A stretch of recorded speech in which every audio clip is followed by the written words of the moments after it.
Hello everyone, स्वागत है आप सबका आपके अपने यूट्यूब चैनल आर्किमुनियम केमिस्ट्री क्लासेस में। आज हम पढ़ेंगे एसिड्स एंड बेसिस।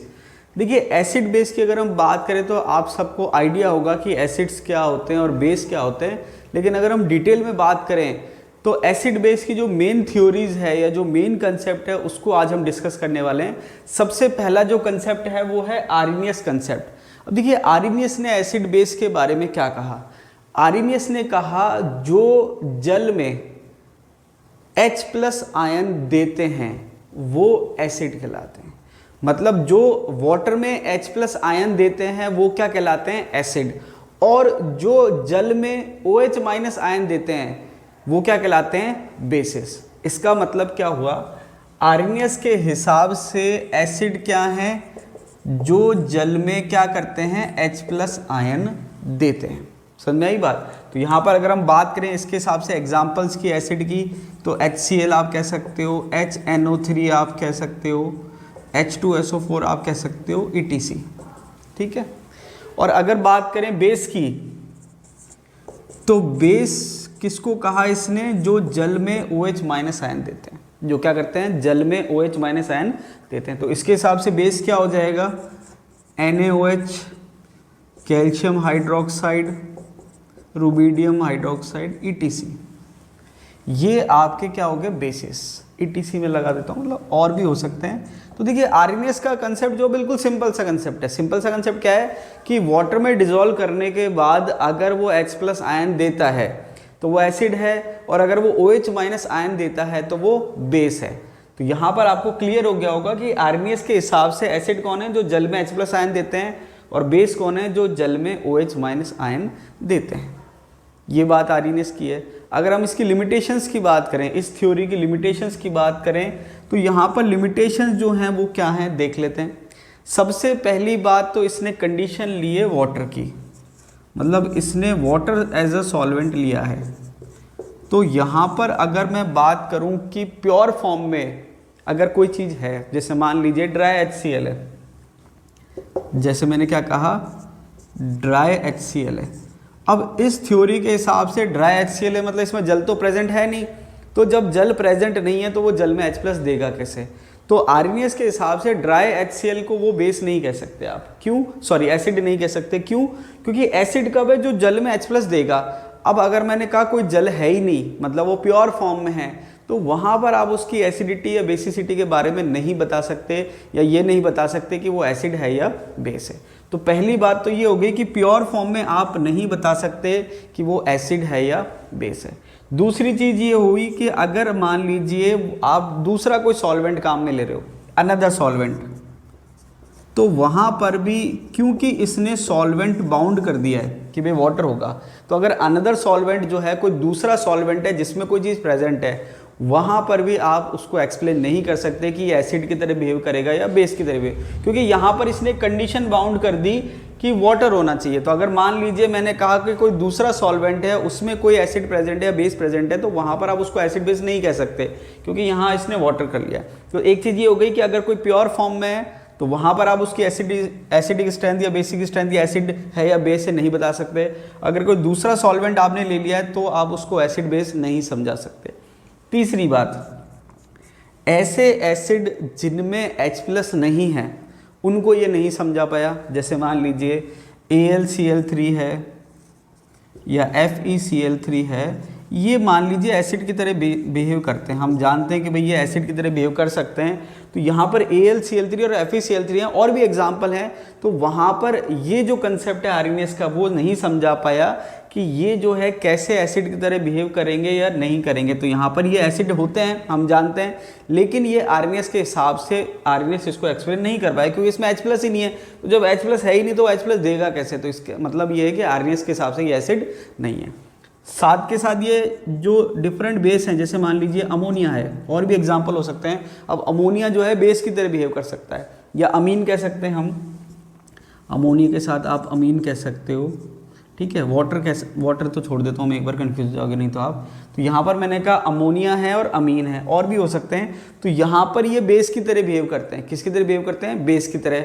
अब यहाँ पर इनके पास OH है ही नहीं, तो आर्रीनियस एक्सप्लेन नहीं कर सकता कि अमोनिया बेसिक कैसे है, या बेस जो है वो कैसे शो कर रहा है कि अमोनिया अपने आप को कैसे बेस शो कर रहा है, कि हम नहीं समझा सकते, आर्गेनियस के हिसाब से नहीं समझा सकते। तो आर्गेनियस जो है सिंपल थ्योरी है, लेकिन इसकी लिमिटेशंस है। आर्गेनियस की सिंपल थ्योरी क्या है कि जो जल में H+ दे वो एसिड, और जो जल में OH- दे वो बेस। कमियां क्या है कि अगर प्योर फॉर्म में है तो आप नहीं समझा सकते, अगर आपने वाटर की जगह दूसरा सॉल्वेंट ले लिया है तो आप नहीं समझा सकते, और ऐसे एसिड्स जिनके पास H+ नहीं है उनको आप नहीं समझा सकते, और ऐसे बेस जिनके पास OH- नहीं है उनको आप नहीं समझा सकते। तो ये आर्गेनियस थ्योरी थी और उसकी लिमिटेशंस थी। अब देखिए आर्गेनियस ने वीक और स्ट्रॉन्ग का कंसेप्ट दिया है। आर्गेनियस ने क्या कंसेप्ट दिया है कि वीक एसिड और स्ट्रॉन्ग एसिड, और वीक बेस और स्ट्रॉन्ग बेस। तो अगर मैं एसिड की बात करूं तो आर्गेनियस ने कंसेप्ट दिया है कि भाई वीक एसिड किसे कहेंगे और स्ट्रॉन्ग एसिड किसे कहेंगे। जैसे हम जानते ही हैं, जैसे मैंने आपको बता रखा है कि भाई आर्गेनियस ने कहा भाई वीक एसिड और स्ट्रॉन्ग एसिड, तो यहाँ पर क्योंकि इसने सॉल्वेंट को फिक्स कर रखा है वाटर, तो इसने क्या कहा कि जो लगभग 100% डिसोसिएट हो जाएगा वो तो स्ट्रॉन्ग एसिड में आ जाएगा। किस में? वाटर में डिसोसिएट होना चाहिए, मतलब 100% डिसोसिएशन हो जाएगा। अल्फा जो है डिग्री ऑफ डिसोसिएशन या डिग्री ऑफ आयनाइजेशन आप कह सकते हो, उसकी वैल्यू नियरली इक्वल्स टू क्या हो जाएगी 1। उसकी वैल्यू नियरली इक्वल्स टू क्या हो जाएगी 1। और जो आपके वीक एसिड हैं वहाँ पर 100% डिसोसिएशन नहीं होगा, मतलब जो वियोजन की मात्रा है या आयनन की मात्रा है वो 100% नहीं होगी, क्या होगी? कम। तो आर्गेनियस ने स्ट्रॉन्ग एसिड और वीक एसिड की बात करी है। तो अब देखिए मान लीजिए कोई एसिड है Ha, ठीक है, यहाँ लिख देता हूँ मैं, एसिड है Ha और ये आयनाइज हो रहा है H+ A- में। ये मान लीजिए मैंने कहा कोई एसिड है और ये आयनाइज हो रहा है H+ और A- में, हालांकि वाटर में होगा वो मैंने शो नहीं करा, मैंने केवल एसिड की बात करी है, ठीक है। तो यहाँ पर अगर आप इसका आयनाइजेशन कांस्टेंट या इक्विलिब्रियम कांस्टेंट की बात करें, देखिए जैसे आप केमिकल इक्विलिब्रियम पढ़ते हैं वैसे ही आयनिक इक्विलिब्रियम है। तो जो इक्विलिब्रियम कांस्टेंट होता है वो क्या होता है? Product upon reactant. Chemical equilibrium में जो स्पीसीज होती है वो आयनिक नहीं होती है, न्यूट्रल होती है, और आयनिक इक्विलिब्रियम में स्पीसीज आयनिक होती है। तो अगर इक्विलिब्रियम कांस्टेंट की बात करें तो सेम वही होगा, प्रोडक्ट अपॉन रिएक्टेंट। तो यहाँ पर आप क्या लिखोगे? H+ A- अपॉन HA, ये आप लिख लोगे। अब क्योंकि ये एसिड की बात हो रही है तो यहाँ पर हम इसको एक स्पेशल नोटेशन Ka कह सकते हैं। तो Ka क्या, हमने क्या कहा कि ये एक तरह से हम इसको एसिड डिसोसिएशन कांस्टेंट भी कह सकते हैं। देखिए अलग अलग इक्विलिब्रियम कांस्टेंट होते हैं, उनको हम अकॉर्डिंग टू सिचुएशन अलग अलग नोटेशन दे सकते हैं, जैसे आगे भी आपके आएगा। तो है इक्विलिब्रियम कांस्टेंट, हमने स्पेसिफिकली नोटिफाई कर दिया कि क्या है, ये एसिड डिसोसिएशन कांस्टेंट है। अब देख लीजिए यहाँ मैं लिख देता हूँ इसके नीचे कि स्टार्टिंग में मान लीजिए ये 1 था, ये 0 था और ये 0 था। तो इक्विलिब्रियम पे मान लीजिए मैंने क्या कहा, इक्विलिब्रियम पे क्या हो गया? 1 - अल्फा, ये हो गया अल्फा और ये हो गया अल्फा। अगर मान लीजिए स्टार्टिंग में नंबर ऑफ मोल्स 1 की जगह कंसंट्रेशन C होती तो क्या होता? तो ये हो जाता आपके C alpha, sorry C1 - alpha, C alpha और C अल्फा, और ये क्या हो जाता? C हो जाता। तो यहाँ पर मैंने समझाने के लिए सिंपली पहले क्या कहा, 1 मान लिया, वो 0 हो गया और 0 हो गया। अब अल्फा क्या होता है? डिग्री ऑफ डिसोसिएशन या डिग्री ऑफ आयनाइजेशन आप कह सकते हो कि 1 मोल में से कितने मोल वियोजित हुए। तो यहाँ पर जो रिएक्टेंट है H है उसकी कंसंट्रेशन कितनी हो रह जाएगी? 1 - अल्फा, और ये कितना बन जाएगा? अल्फा, और ये कितना बन जाएगा? अल्फा। समझ में आई बात? तो यहाँ पर हमने क्या कहा, जो HA है सामने पर उसकी कंसंट्रेशन कितनी है? C1 - alpha. H की कितनी है? C अल्फा, और A- की कितनी है? C alpha. H+ की C अल्फा और A- की C अल्फा। अब यहाँ पर अगर मैं बात करूँ Ka की, तो Ka कैसे लिखेंगे? H+ के लिए आपने लिखा C अल्फा और मल्टीप्लाई में C alpha upon C1 - alpha. एक C से कैंसिल आउट हो जाएगा, तो ये हो जाएगा आपके C alpha square upon 1 - alpha. अब मान लीजिए वीक एसिड है जो अल्फा की वैल्यू बहुत कम है, तो उस केस में आप क्या कह सकते हैं? Ka जो है वो है आपके C अल्फा स्क्वायर के बराबर, नियरली इक्वल्स टू Ka किसके बराबर है? C alpha square. इसका मतलब ये हुआ कि जो एसिड डिसोसिएशन कांस्टेंट है वो उसका फॉर्मूला क्या आ रहा है? Nearly equals to C alpha square. तो यहाँ पर हम एक चीज़ कह सकते हैं कि अल्फ़ा के फॉर्म में अगर मैं फॉर्मूला लिखूँ तो अल्फ़ा के फॉर्म में फॉर्मूला क्या हो जाएगा? Ka upon √Ka upon C। Alpha के फॉर्म में अगर मैं फॉर्मूला लिखूँ तो फॉर्मूला क्या हो जाएगा? √Ka upon C। इसका मतलब जो एसिड डिसोसिएशन कांस्टेंट है वो डायरेक्टली प्रोपोर्शनल है अल्फ़ा स्क्वायर के, और अल्फ़ा जो है वो डायरेक्टली प्रोपोर्शनल है रूट के। इसको आप ऐसे कह सकते हो, यहाँ पर इसका कंक्लूजन क्या है, आप कह सकते हो alpha is proportional to root के, और आप कह सकते हो proportional to alpha is proportional to 1/√c। बात समझ में आ गई। तो यहाँ पर आप कह सकते हो कि जो एसिड डिसोसिएशन कांस्टेंट है वो अल्फ़ा स्क्वायर के प्रोपोर्शनल है, और आप उल्टा भी कह सकते हो अल्फ़ा जो है वो प्रोपोर्शनल है रूट के। इसके अलावा अगर आप के का फॉर्मूला जो है H+ के फॉर्म में देखें तो देखिए H+ की जो कंसंट्रेशन है वो है आपके C अल्फ़ा। H+ की जो कंसंट्रेशन है वो क्या है, C अल्फ़ा। तो अगर इस फॉर्मूले को मैं H+ के सेंस में लिखूं तो यहाँ पर C अल्फ़ा जो है उसको मैं H+ के फॉर्म में लिख सकता हूँ। तो यहाँ पर इस फॉर्मूले को मैं लिख सकता हूँ Ka = H+ अल्फ़ा, ऐसे लिख सकता हूँ। एक तरीका ये है। ये मैंने कैसे करा कि ये जो C अल्फ़ा है इसका मतलब क्या है, किसकी कंसंट्रेशन है, H+ की है। तो मैंने C अल्फ़ा की जगह H+ लिख दिया। तो यहाँ से C अल्फ़ा मैंने लिया, उसकी जगह H+ लिख दिया। अब एक तरीका और है, अगर मैं क्या करता, C से मल्टीप्लाई और डिवाइड करता, मैं क्या करता, C से मल्टीप्लाई और डिवाइड करता, तो ऊपर क्या हो जाता है C² अल्फ़ा स्क्वायर। तो ये आप फॉर्मूले को फिर उस तरीके से लिख सकते हो H+ का स्क्वायर और नीचे क्या आ जाएगा C। ये लिखने का तरीका है। तो यहाँ पर हम क्या बताना चाह रहे हैं कि जो Ka है एसिड डिसोसिएशन कांस्टेंट है वो अल्फ़ा के भी प्रोपोर्शनल है और वो H+ के भी प्रोपोर्शनल है। ओवरऑल बात ये थी।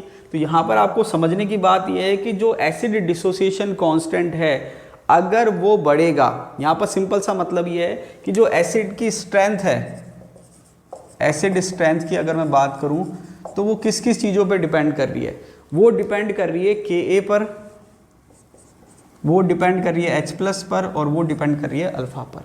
अगर Ka की वैल्यू बढ़ेगी तो एसिडिक स्ट्रेंथ बढ़ेगी, अगर H+ की वैल्यू बढ़ेगी तो एसिडिक स्ट्रेंथ बढ़ेगी, और अगर अल्फ़ा की वैल्यू बढ़ेगी तो भी हम कह सकते हैं एसिडिक स्ट्रेंथ बढ़ेगी। इसका मतलब ये हुआ कि भाई अल्फ़ा की वैल्यू जितनी ज़्यादा होगी, मतलब जितना अल्फ़ा होगा मतलब उसका आयनाइजेशन उतना ही ज़्यादा होगा, आयनाइजेशन ज़्यादा होगा तो H+ ज़्यादा होगा। समझ में आ रही है बात। और आयनाइजेशन ज़्यादा होगा तो H+ ज़्यादा होगा, और K जो है वो क्या है H+A-/HA। तो अगर H+ ज़्यादा होगा तो Ka की वैल्यू भी क्या होगी, ज़्यादा होगी। तो अगर मान लीजिए इस टाइप से क्वेश्चन आता है कि Ka की वैल्यू ऐसे ऐसे 2-3 वैल्यू दे दी, कौन सा एसिड ज़्यादा स्ट्रॉन्ग होगा, तो जिसके Ka की वैल्यू ज़्यादा होगी वो एसिड ज़्यादा स्ट्रॉन्ग होगा। जहाँ पर H+ आयन की कंसंट्रेशन ज़्यादा होगी वो एसिड ज़्यादा स्ट्रॉन्ग हुआ, जहाँ अल्फ़ा की वैल्यू ज़्यादा होगी वो एसिड ज़्यादा स्ट्रॉन्ग होगा। अब जो एग्ज़ाम में क्वेश्चन आता है वो आता है कंपैरिजन पे। तो यहाँ पर मान लीजिए एसिड स्ट्रेंथ पूछिए उसने, एसिड स्ट्रेंथ का रेशियो है एसिड स्ट्रेंथ ऑफ एसिड, मैंने कहा 1 divided bye acid strength of acid 2। तो मान लीजिए कि कोई 2 एसिड हैं और वो एसिडिक स्ट्रेंथ का रेशियो पूछना चाह रहा है, तो वहाँ पर आपको ध्यान रखना है एसिड स्ट्रेंथ का जो रेशियो है, जैसे मैंने कहा acidic strength first divided by acidic strength second, तो यहाँ पर आपको ध्यान रखना ये होगा α1/α2। अल्फ़ा क्या है, डिग्री ऑफ डिसोसिएशन या डिग्री ऑफ आयनाइजेशन, और वो आपको अल्फ़ा से क्वेश्चन नहीं पूछता है, वो आपको rate constant sorry acid dissociation constant देगा। क्या देगा, एसिड डिसोसिएशन कांस्टेंट। तो यहाँ पर हमने देखा था कि अल्फ़ा जो है वो प्रोपोर्शनल है रूट Ka के, ये इंपॉर्टेंट चीज़ है। तो यहाँ पर फॉर्मूला आएगा √Ka1 डिवाइडेड बाय √Ka2। ये चीज़ आपको ध्यान रखनी है। न्यूमेरिकल अगर वो पूछता है कि भाई 2 एसिड हैं, एसिड 1 और एसिड 2, तो उनकी एसिडिक स्ट्रेंथ का रेशो क्या होगा, तो अल्फ़ा तो वो देता नहीं न्यूमेरिकल में, तो वो सिंपल हो जाएगा α1/α2, वो देता है Ka की वैल्यू। तो वहाँ पर आपको क्या करना है, √Ka1 divided by √Ka2। Same procedure आपके बेस के लिए फॉलो होगा। एसिड के लिए आपने Ka कहा है, बेस के लिए आप K भी कह दोगे। तो यहाँ पर आपको एक चीज़ क्लियर हो गई कि एसिडिक स्ट्रेंथ जो है वो Ka पे डिपेंड करती है, अल्फ़ा पे डिपेंड करती है और H+ पे डिपेंड करती है। अगर Ka बढ़ेगा तो एसिडिक स्ट्रेंथ बढ़ेगी, अगर H+ बढ़ेगा तो एसिडिक स्ट्रेंथ बढ़ेगी, अगर अल्फ़ा बढ़ेगा तो एसिडिक स्ट्रेंथ बढ़ेगी। और एग्जाम में वो न्यूमेरिक क्वेश्चन पूछता है एसिडिक स्ट्रेंथ का रेशो, तो वहाँ पर आपको ध्यान रखना है acidic strength 1 divided by acidic strength 2 equals to α1/α2 equals to √Ka1/Ka2। तो वहाँ पर आपको न्यूमेरिकल इससे सॉल्व करना है। आई थिंक आपको क्लियर हो गया होगा। अब देखिए नेक्स्ट कंसेप्ट है ब्रॉन्स्टेड-लॉरे कंसेप्ट। ब्रॉन्स्टेड-लॉरे कंसेप्ट की अच्छी बात यह है कि आर्रहनेस ने जो है वो सॉल्वेंट में वाटर को बाउंड कर दिया था, मतलब एक्वस सॉल्यूशन होना चाहिए। यहाँ पर इसने ऐसी कोई बाउंडेशन नहीं रखी है, मतलब कोई सा भी सॉल्वेंट हो सकता है, वाटर भी हो सकता है, उसके अलावा भी हो सकता है, ठीक है। अब ब्रॉन्स्टेड-लॉरे के हिसाब से एसिड कौन है जो H+ देते हैं, मतलब जो स्पीसीज H+ दे रही है वो एसिड है, और बेस किसको कहा है, जो स्पीसीज H+ ले रही है उसको इसने क्या कहा, बेस।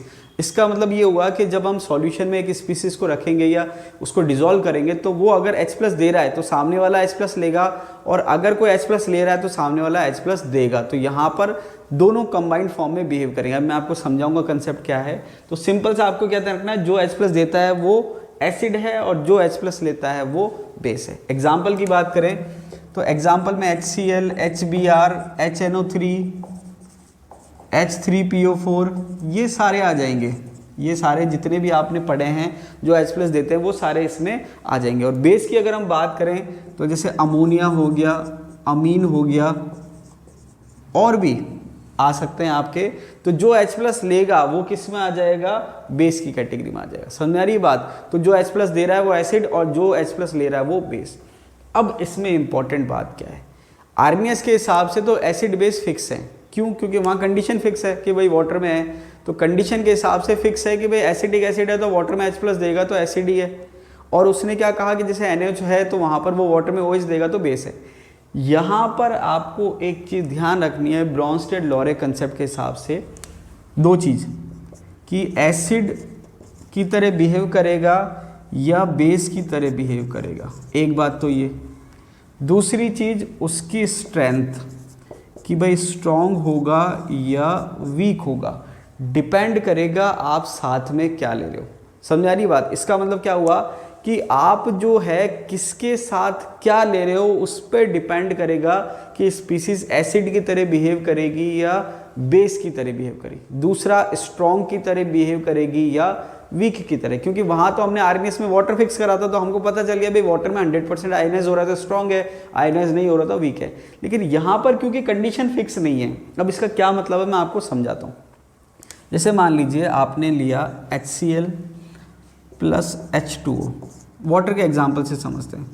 HCl प्लस H2O लिया तो यहाँ पर क्या है, HCl H+ देगा और वाटर H+ लेगा, तो ये क्या बना लेगा, Cl- प्लस H3O+। समझ में आई बात। तो यहाँ पर हमने क्या कहा कि HCl क्या कर रहा है, H+ देने का काम कर रहा है, और H2O क्या कर रहा है, H+ लेने का काम कर रहा है। तो यहाँ पर हमने क्या कहा कि ये एसिड है और ये क्या है, बेस। इसका मतलब HCl तो एसिड की तरह बिहेव कर रहा है और H2O किसकी तरह बिहेव कर रहा है, बेस की तरह। तो यहाँ पर H2O बेस की तरह बिहेव कर सकता है। तो हमने क्या कहा कि HCl यहाँ पर एसिड की तरह बिहेव कर रहा है और H2O यहाँ पर बेस की तरह बिहेव कर रहा है। साथ में क्या हो गया, Cl- प्लस H3O+, ये बन गए। अब अगर मैं इस रिएक्शन को उल्टा देखूँ, अभी तो मैं फॉरवर्ड डायरेक्शन में देख रहा हूँ, अब मैं इसको बैकवर्ड डायरेक्शन देखूँ तो बैकवर्ड डायरेक्शन में क्या होगा, Cl- H3O+ से क्या करेगा, एक H+ लेगा और क्या बना लेगा, HCl। तो जो H+ लेता है उसको हम क्या कहते हैं, बेस। तो ये बेस हो जाएगा। और यहाँ पर H3O+ क्या कर रहा है, H+ डोनेट करने का काम कर रहा है, तो क्या बना रहा है, H2O। तो ये क्या हो जाएगा, एसिड। समझ में आई बात। तो यहाँ पर हमने क्या देखा, रिएक्टेंट की साइड में भी एक एसिड की तरह बिहेव कर रहा है और एक बेस की तरह बिहेव कर रहा है, और प्रोडक्ट की साइड में भी एक बेस की तरह बिहेव कर रहा है और एक एसिड की तरह बिहेव कर रहा है। अब मैं आप और समझाऊंगा। यहाँ पर हम इसको कॉन्जुगेट एसिड बेस कंसेप्ट कहते हैं। इसका मतलब क्या हुआ कि HCl से क्या बना, Cl-।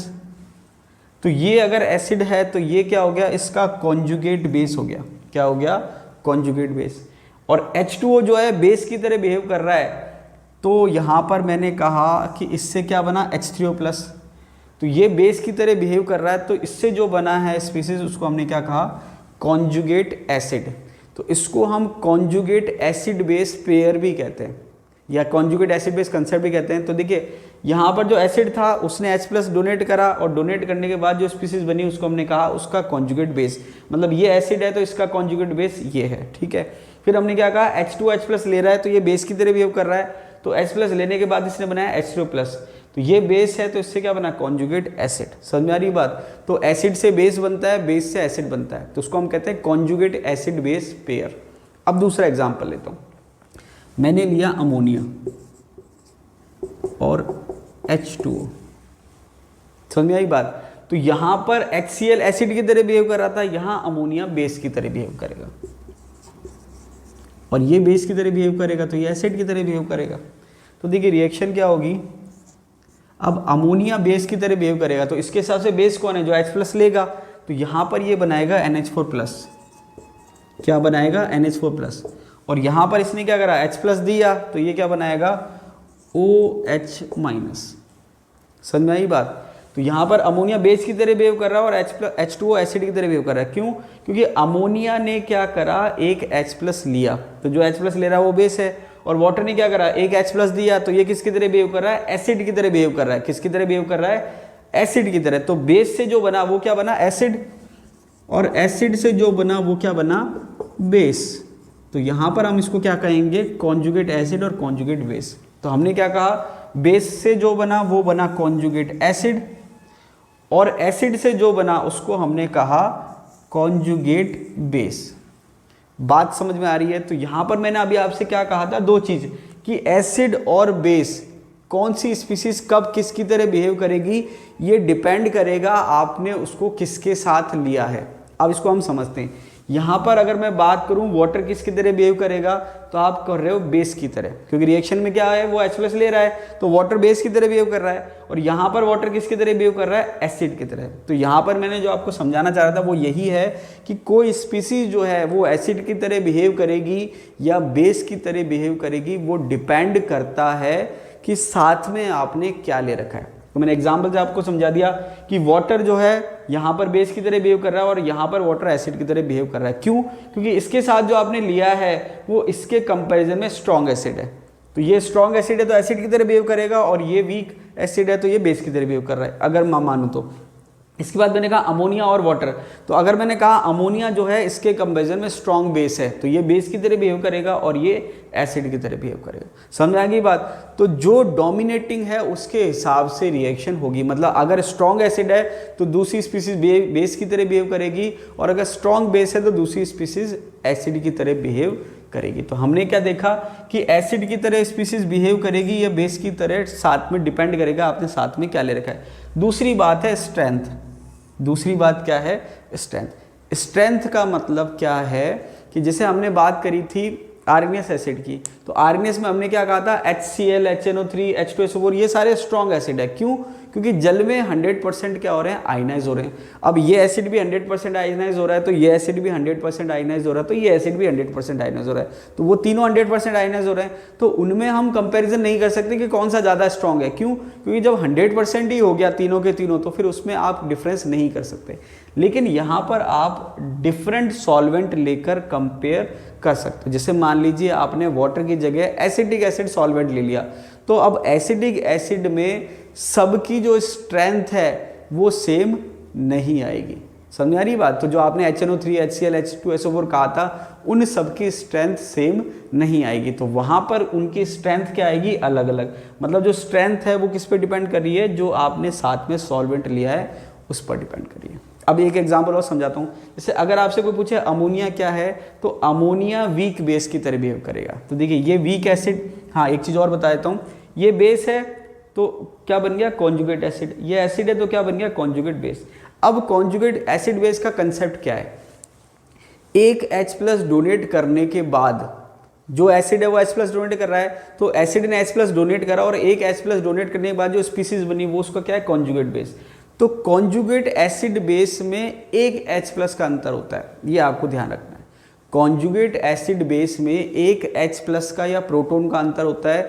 जिसके पास H प्लस ज़्यादा है वो एसिड है, जिसके पास एक H प्लस कम है वो बेस है। समझते हैं इसको? जैसे मैंने कहा HCl है और दूसरा क्या है, Cl माइनस, तो इन दोनों को मैं कंपेयर करूं तो Cl माइनस की तुलना में इसमें एक H ज़्यादा है, तो ये एसिड हो गया और ये इसका कॉन्जुगेट बेस हो गया। अगर मैं H2 और H3 प्लस की तुलना करूं तो यहाँ पर इसकी तुलना में इसके पास एक H प्लस ज़्यादा है, तो ये एसिड हो गया और ये बेस हो गया। तो कॉन्जुगेट एसिड बेस में एक H प्लस का डिफरेंस होता है, जिसके पास H प्लस ज़्यादा है वो एसिड है, जिसके पास एक H प्लस कम है वो बेस है। समझ में आ गई बात? तो ये एसिड, इसके पास एक H प्लस कम है बेस, ये बेस, इसके पास एक H प्लस ज़्यादा है एसिड। समझ में आ गई बात? तो अमोनिया है, इसके बाद एक H प्लस ज़्यादा इसमें है तो ये एसिड और ये बेस, इसमें और इसमें इसके पास H प्लस ज़्यादा है तो ये एसिड और ये बेस। एक तो कंसेप्ट ये हो गया। दूसरा कंसेप्ट ये है कि अगर एसिड से आपने कॉन्जुगेट बेस बनाया है, ठीक है, एसिड से आपने क्या बनाया? Conjugate base. तो ध्यान ये रखना है कि अगर एसिड स्ट्रॉन्ग है, वापस से रिपीट कर रहा हूं, अगर एसिड स्ट्रॉन्ग है तो उसका कॉन्जुगेट बेस वीक होगा। अगर एसिड स्ट्रॉन्ग है तो उसका कॉन्जुगेट बेस वीक होगा। और यहां पर मान लीजिए मैंने कहा इसको बेस है और ये इसका कॉन्जुगेट एसिड है, तो अगर एसिड स्ट्रॉन्ग है तो कॉन्जुगेट बेस वीक, मतलब स्ट्रॉन्ग का कॉन्जुगेट वीक और वीक का कॉन्जुगेट स्ट्रॉन्ग। तो मैंने क्या कहा, ये स्ट्रॉन्ग एसिड है, ये लिख देता हूं, स्ट्रॉन्ग एसिड है तो इसका जो कॉन्जुगेट बेस है वो क्या है? वीक है। और बेस जो है वो वीक है, हम जानते हैं वाटर जो है बहुत अच्छा बेस तो है नहीं, तो ये वीक बेस है तो इसका जो कॉन्जुगेट एसिड होगा वो क्या होगा? स्ट्रॉन्ग होगा। तो आपको ध्यान रखना है कि स्ट्रॉन्ग का कॉन्जुगेट वीक और वीक का कॉन्जुगेट स्ट्रॉन्ग। जैसे यहाँ पर बात करें अमोनिया, वीक बेस है तो इसका जो एसिड होगा वो स्ट्रॉन्ग में आएगा। किस में आएगा? स्ट्रॉन्ग में। वीक बेस है तो इसका जो कॉन्जुगेट एसिड है वो स्ट्रॉन्ग आएगा। ये एसिड है तो ये भी क्या है? वीक एसिड है, तो इसका जो कॉन्जुगेट होगा वो क्या आएगा? स्ट्रॉन्ग में आएगा। तो आपको एक चीज़ ध्यान रखनी है कि कॉन्जुगेट एसिड बेस के कंसेप्ट में जिसके पास एक H प्लस ज़्यादा है वो एसिड, एक H प्लस कम है वो बेस, और दोनों में अगर एक स्ट्रॉन्ग है तो उसका कॉन्जुगेट वीक होगा और अगर वीक है तो उसका कॉन्जुगेट स्ट्रॉन्ग होगा। तो यहाँ पर भी कई बार अगर मान लीजिए एसिड बेस के कंसेप्ट से क्वेश्चन आता है तो वो पूछेगा कि भाई Cl माइनस है, स्ट्रॉन्ग बेस है या वीक बेस है, तो आपको चेक ये करना है कि उसका एसिड कैसा है। अगर एसिड स्ट्रॉन्ग है तो बेस वीक हो जाएगा और अगर एसिड वीक है तो बेस स्ट्रॉन्ग हो जाएगा। ठीक है, अभी मैं आपको समझा दूंगा। अब एक चीज़ और ध्यान रखनी है, जैसे मान लीजिए कि SO4 2 माइनस है, क्या है? SO4 2 minus. अब यहाँ पर आपको ध्यान रखना है कि कॉन्जुगेट एसिड बेस में एक H प्लस का ही अंतर होगा, दो का नहीं होगा। तो जैसे मान लीजिए मैंने कहा H2SO4 है, ठीक है, ये एक H प्लस देगा तो क्या बना लेगा? HSO4 minus. अभी केवल एक ही स्पीसीज ले रहा हूँ, साथ में नहीं लिया मैंने। और अगर ये एक H प्लस डोनेट करेगा तो क्या बना लेगा? SO4 2 minus. तो यहाँ पर H2SO4 का कॉन्जुगेट बेस, इसके बाद X प्लस ज़्यादा है तो ये कॉन्जुगेट एसिड है और ये कॉन्जुगेट बेस है। तो H2SO4 का कॉन्जुगेट बेस क्या है? HSO4 माइनस, ना कि SO4 2 माइनस। ये आपको ध्यान रखना है, एक का अंतर होना चाहिए, दो का नहीं होना चाहिए। अब अगर मैं आपसे कहूँ HSO4 माइनस है तो इसका कॉन्जुगेट एसिड क्या होगा? तो ये है, तो कॉन्जुगेट एसिड में एक H प्लस ऐड करना है तो ये इसका कॉन्जुगेट एसिड है। और अगर मैं आपसे पूछूं HSO4 माइनस का कॉन्जुगेट बेस क्या होगा, तो बेस में एक H प्लस कम है तो ये होगा SO4 2 माइनस। तो यहाँ पर इस टाइप से भी क्वेश्चन पूछा जा सकता है कि किसका कॉन्जुगेट एसिड क्या है और किसका कॉन्जुगेट बेस क्या है। समझ में आई बात? अगर मैं बात करूँ H2O की, तो H2O का कॉन्जुगेट एसिड क्या होगा? तो कॉन्जुगेट एसिड में एक H प्लस ज़्यादा होगा तो आंसर होगा H3O प्लस। और अगर मैं कहूँ H2O का कॉन्जुगेट बेस क्या होगा, तो बेस में क्या होता है? एक H प्लस कम होता है तो क्या हो जाएगा? OH minus.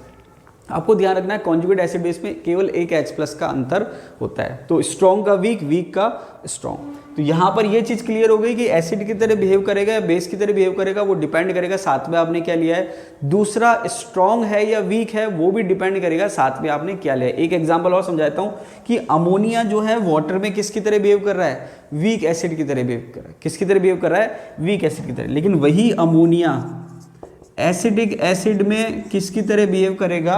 स्ट्रॉन्ग बेस की तरह बिहेव करेगा। तो इसको आप ऐसे भी समझ सकते हो कि सेम नेचर के होंगे तो स्ट्रेंथ कम हो जाएगी और अपोजिट नेचर के होंगे तो स्ट्रेंथ बढ़ जाएगी। तो जैसे अगर मैं कहूँ कि अमोनिया जो था वाटर में था तो वीक बेस था, लेकिन वही अमोनिया अगर एसिडिक एसिड में होगा तो स्ट्रॉन्ग बेस हो जाएगा। सेम कंडीशन सी एसिडिक एसिड पे भी अप्लाई होगी। अगर एसिडिक एसिड वाटर में है तो वीक एसिड है, और अगर आपने अमोनिया के साथ लिया है तो वो कंपेरेटिवली स्ट्रॉन्ग एसिड की तरह बिहेव करेगा। तो यहाँ पर वो पूछते हैं कि भाई किसमें कौन जो है वो कैसे बिहेव करेगा। एक मैं आपको हिंट और देता हूँ कि जब ऑर्गेनिक आप पढ़ोगे तो वहाँ पर आप नाइट्रेशन रिएक्शन पढ़ते हो। क्या पढ़ते हो? Nitration reaction. तो नाइट्रेशन रिएक्शन में आप नाइट्रेटिक मिक्सचर लेते हो HNO3 और H2SO4। तो वहाँ पर HNO3 बेस की तरह बिहेव करता है और H2SO4 एसिड की तरह बिहेव करता है, क्योंकि H2SO4 H+ देने का काम करता है और जो HNO3 है वो H+ लेने का काम करता है। यहाँ पर मैं डिटेल में नहीं बता रहा अभी, वो जब हम ऑर्गेनिक पढ़ेंगे वहाँ पर मैं आपको और अच्छे से समझा दूंगा। तो आई थिंक ये आपको क्लियर हो गया होगा। अब देखिए थर्ड कंसेप्ट है लेविस कंसेप्ट। अभी हमने देखा आर्नियस थ्योरी और ब्रोंस्टेड-लोरी थ्योरी के हिसाब से एसिड कौन है जो H+ देता है। तो एक चीज़ तो क्लियर है कि जितने भी आर्नियस एसिड हैं वो सब ब्रोंस्टेड एसिड है। क्यों? क्योंकि आर्नियस एसिड भी वही है जो H+ दे रहे हैं और ब्रोंस्टेड एसिड भी वही है जो H+ दे रहे हैं। तो सारे आर्नियस एसिड ब्रोंस्टेड एसिड है, लेकिन सारे ब्रोंस्टेड एसिड आर्नियस एसिड नहीं है। क्यों? क्योंकि ब्रोंस्टेड एसिड में H+ देने की कंडीशन है लेकिन सॉल्वेंट की बाध्यता नहीं है।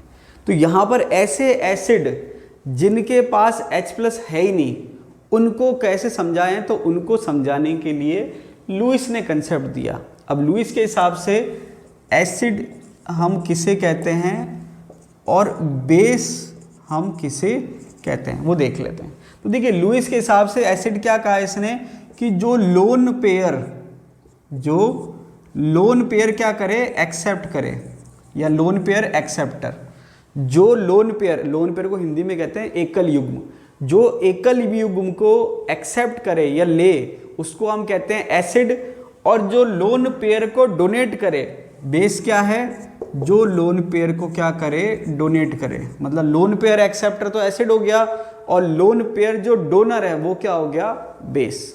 एग्जाम्पल की बात करें तो यहां पर आप कह सकते हो जैसे AlCl3 या आप कह सकते हो BF3, और भी हम एग्जाम्पल देखेंगे। तो AlCl3 कहें या BF3 कहें तो वो क्या है, लुईस एसिड है, क्योंकि वो लोन पेयर लेने का काम करेगा। और यहाँ पर अगर मैं बात करूँ तो जैसे अमोनिया हो गया या और भी आपकी स्पीसीज हो गई, जैसे आप H2O भी कह सकते हो या अल्कोहल कह सकते हो या अमीन कह सकते हो।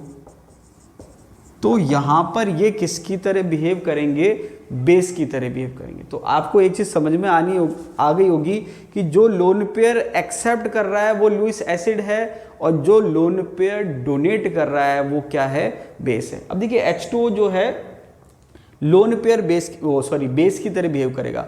अब यहाँ पर H2O एसिड की तरह बिहेव नहीं करेगा।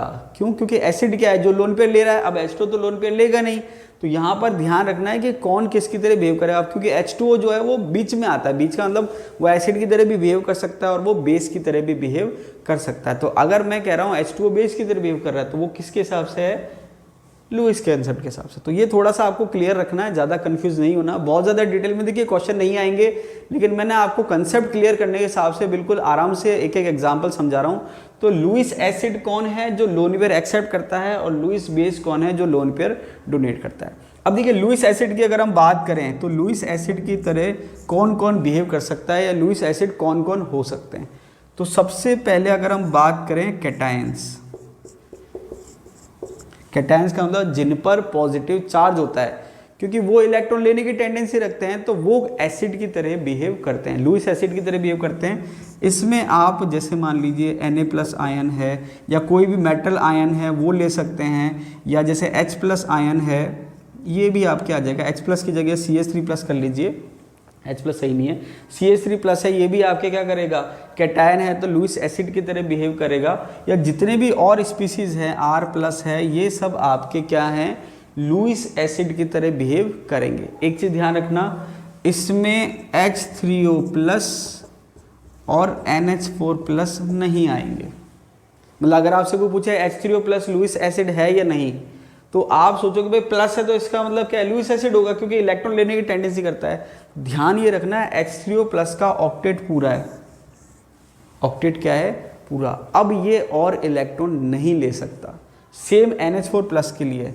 तो आपको ध्यान ये रखना है कि मैक्सिमम जितने भी पॉजिटिव आयन है, कैटायन है, वो सारे लुईस एसिड की तरह बिहेव करते हैं। जितने भी मेटल आयन है या और आयन है वो सारे लुईस एसिड की तरह बिहेव करते हैं, लेकिन H3O+ और NH4+ लुईस एसिड की तरह बिहेव नहीं करेगा। क्यों? क्योंकि प्लस चार्ज तो है लेकिन ये इलेक्ट्रॉन और नहीं ले सकता। ठीक है, तो पहले कैटायन हो गया। दूसरी जो स्पीसीज है वो है इनकम्प्लीट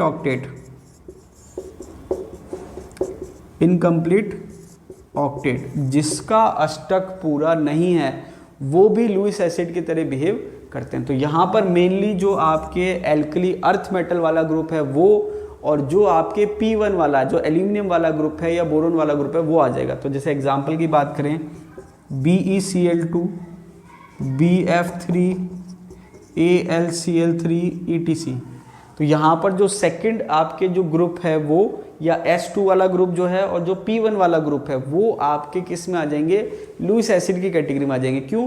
क्योंकि यहाँ पर इनके ऑक्टेट पूरे नहीं है। BF3 कहोगे तो ऑक्टेट पूरा नहीं है, AlCl3 कहोगे तो ऑक्टेट पूरा नहीं है।